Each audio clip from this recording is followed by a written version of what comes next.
Have you ever wondered if the story you know about the creation of woman reflects the full truth that God intended to reveal?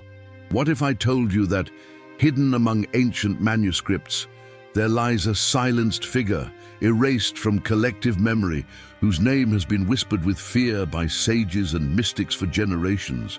Her name is Lilith, and her mere mention awakens echoes of mystery, controversy, and profound spirituality.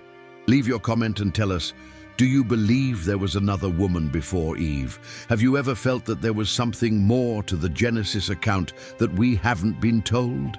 Today, we will embark on a spiritual journey through the secrets of Eden, exploring the scriptures, ancient Hebrew texts, the voices of rabbis, and the shadows cast beyond the known narrative.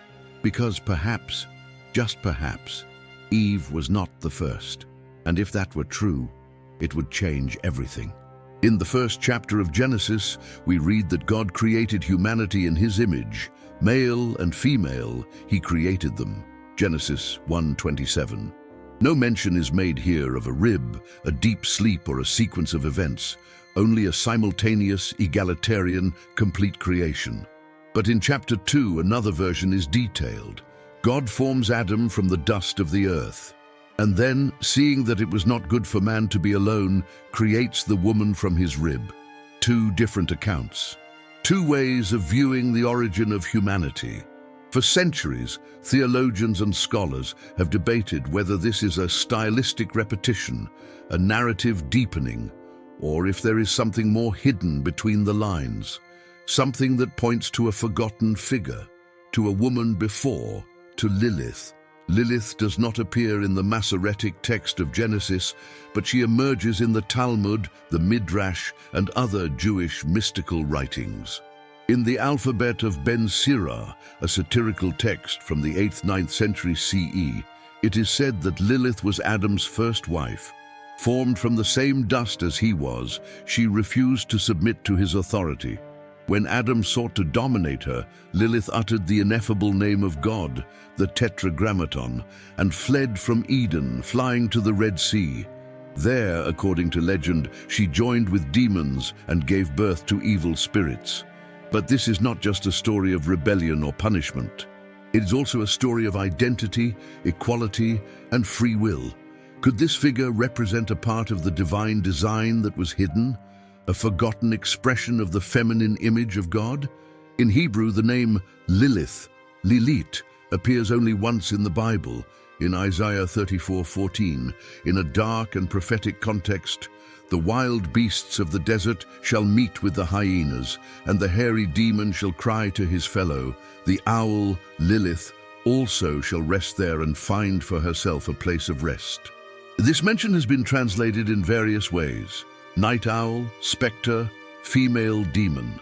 But in the original Hebrew, the word is Lilith, a real being, a symbol, a shadow cast from the days of Eden.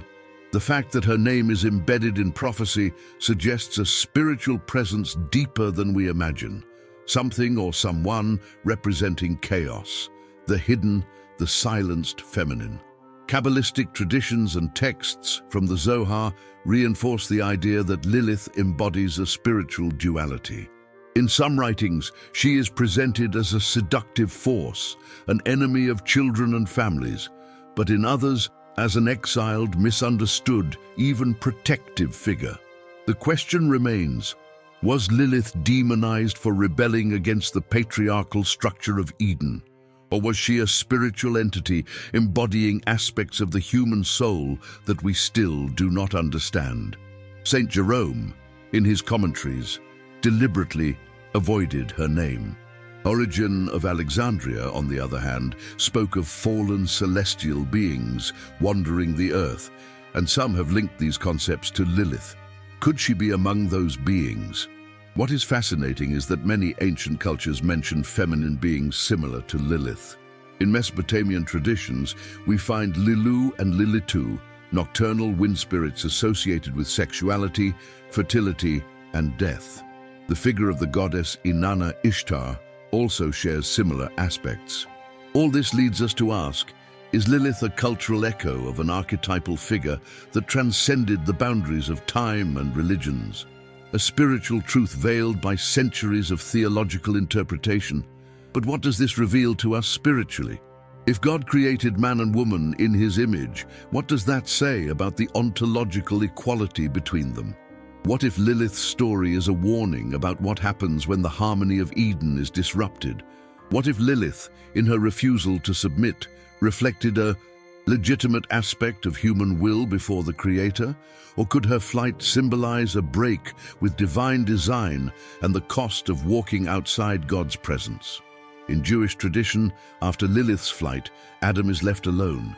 Then God decides to create Eve, not from dust, but from his rib, representing not only an ontological difference, but also complementarity. Eve does not fly. Eve does not flee. Eve remains. But at what cost?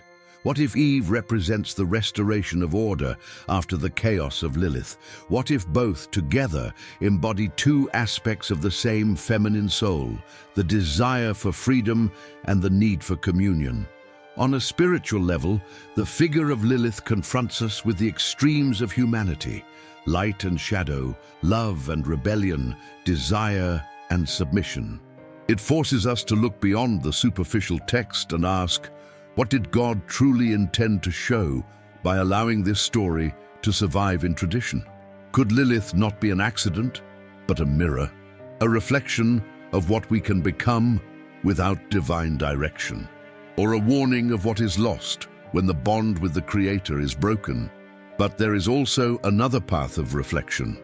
What if Lilith was a real figure, not in flesh and blood as we imagine, but spiritual, an entity, an intelligence that existed before the world was formed as we know it?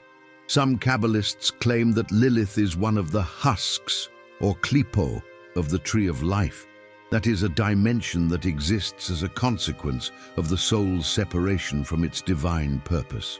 In this sense, Lilith is not a physical woman, but a spiritual energy representing disharmony, independence that rebels without protection, knowledge outside of wisdom. Delving into the Talmud, we find indirect mentions that some scholars link to the idea of Lilith. Nocturnal spirits, demonic women, disturbing dreams sent by feminine entities are mentioned. It is as if Jewish tradition left scattered breadcrumbs, subtle hints of a larger story that can only be understood by those who search between the lines, who dare to read with their soul. And you, do you dare to look beyond what is written, to ask whether the figure of Lilith was erased for doctrinal convenience, or silenced for representing something humanity is not yet ready to embrace? What if Lilith is not a threat, but a warning? So, if Lilith represents a spiritual warning, what is she truly warning us about? Pride, rejection of divine order, or perhaps what happens when identity and purpose are disconnected? Lilith's flight is not just a geographical movement to the red. See, as the Midrash suggests, it is an existential movement.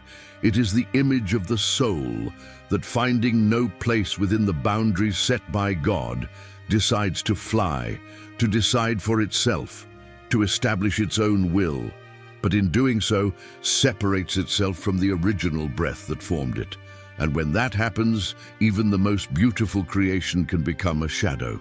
There is a powerful scene in the apocryphal account where three angels, Sinoi, Sansanoi, and Semangelof, are sent by God to bring Lilith back. They plead with her, offer her the chance to return to Eden, warn her of the consequences. But Lilith refuses. The price of her freedom is pain. And from that moment, according to tradition, she vows to take revenge by descending upon Eve's children, not as direct punishment, but as a reflection of the division between what was and what could have been. It is here that the narrative becomes symbolically potent.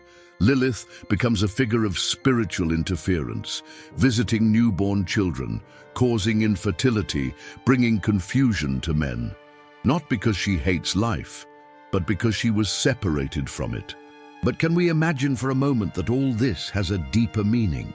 What if Lilith represents the areas of our lives that we choose to surrender to our own control instead of trusting in God's design? What if her story is also ours? Because how many times, out of pride, pain, or distrust, do we choose to fly away from Eden, to separate ourselves from divine purpose, convinced that this will make us freer, stronger, more fulfilled, when in reality, we are opening spiritual doors that lead to desolation? And here emerges the central tension. Is Lilith a villain or a victim, an enemy of the divine plan, or a mirror of human fragility?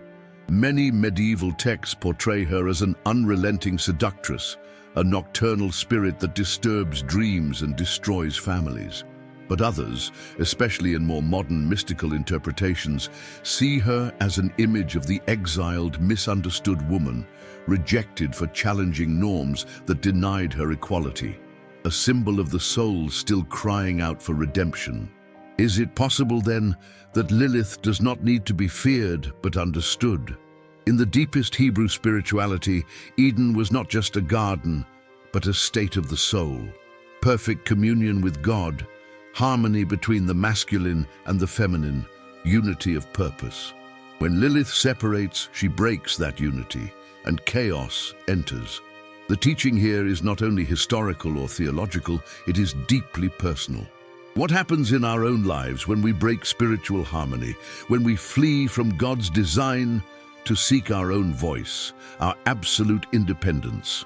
What is most striking is that in Kabbalistic tradition, every soul has a masculine and feminine aspect within it. Adam, before Eve was formed, was androgynous according to certain rabbinic writings, a complete unity. The separation of genders is also the separation of complementary spiritual missions. If Lilith was the first woman, created from the same dust, then her separation represents the first great rupture, the first spiritual divorce, the first echo of what would be repeated time and again in human hearts centuries later, the desire to love without submitting, to be without surrendering, to have freedom without obedience. Is this not, perhaps, the spiritual dilemma of all humanity? Some believe that Lilith's story was suppressed, not because it was heretical, but because it was dangerous. It forced the reader to confront dark areas of identity, especially feminine identity, that the religious world did not yet know how to integrate. Lilith unsettles, Lilith does not obey, Lilith speaks, and that, in a world of enforced spiritual silence, can seem subversive. But what if her voice was also part of the original chorus of creation? What if God allowed her story to survive in the shadows, so that in the last days, those with ears to hear could find in it a call to the lost balance? Even in ancient iconography, Lilith sometimes appears with wings, as a winged being representing both the angelic and the fallen. That duality is key, because everything created by God has a purpose, and when that purpose is distorted, it becomes its own caricature. Perhaps Lilith was not a demon in essence, but a glorious creature that turned to darkness when separated from the light. And in that sense, her story connects deeply with that of Lucifer, the angel who rebelled out of pride and fell from heaven. Both names, Lilith and Lucifer, have been laden with dark meanings, but what if both were broken mirrors of a deviated celestial purpose? This is where the heart of the listener must awaken.